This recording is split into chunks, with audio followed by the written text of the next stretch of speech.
নমস্কার বন্ধুরা, সবাই কেমন আছো? আজকে তোমাদের সাথে একটা অত্যন্ত গুরুত্বপূর্ণ বিষয় নিয়ে আলোচনা করার জন্য এসেছি। দেখো, তোমরা সবাই কম বেশি বাজারে গিয়ে, দোকানে গিয়ে কোল্ড ড্রিঙ্কস বা বিভিন্ন পানীয় দ্রব্য কিনেছো।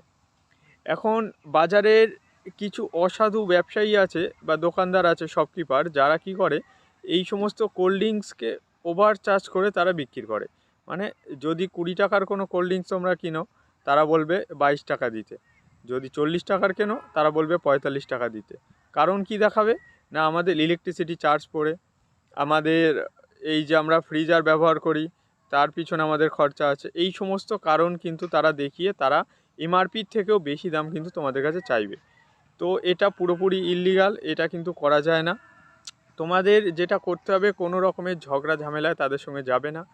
পারলে যদি সেই জিনিসের বিল পাওয়া যায়, একটা বিল নিয়ে নেবে আর দোকানের ফটো তুলে নেবে যে এই দোকানে হচ্ছে, বিল এবং যে জিনিসটা কিনছো তার এমআরপি যেখানে লেখা আছে তার ফটো নিয়ে তোমরা কী করবে না, ন্যাশনাল কনজিউমার হেল্পলাইন যে নাম্বার আছে এই নাম্বারে কিন্তু একটা কমপ্লেন করবে। আমি নাম্বারটা স্ক্রিনে দিয়ে দিচ্ছি, এই নাম্বারে তোমরা কমপ্লেন জানাবে, তাহলে তোমরা কিন্তু রিফান্ড পেয়ে যাবে বা তার বিরুদ্ধে স্টেপও নেওয়া হতে পারে।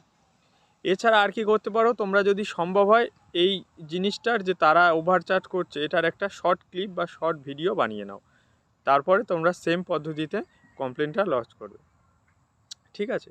এইটাই কিন্তু করণীয়। কখনোই এমআরপির থেকে বেশি দামে বিক্রি করা যায় না। যতই সে ফ্রিজার ব্যবহার করুক, যতই সে ঠান্ডা জিনিস ঠান্ডা করে ব্যবহার করুক বা বিক্রি করুক, যাই করুক না কেন, এমআরপি থেকে বেশি দামে কোনো জিনিস বিক্রি করা যায় না। এটা কিন্তু সবসময় মাথায় রাখবে। তো এরপর থেকে যখন কখনোই কোল্ড ড্রিঙ্কসের দাম বেশি চাইবে বা যে কোনো জিনিসের দাম এমআরপির থেকে বেশি চাইবে, এই বিষয়টা কিন্তু মাথায় রাখবে।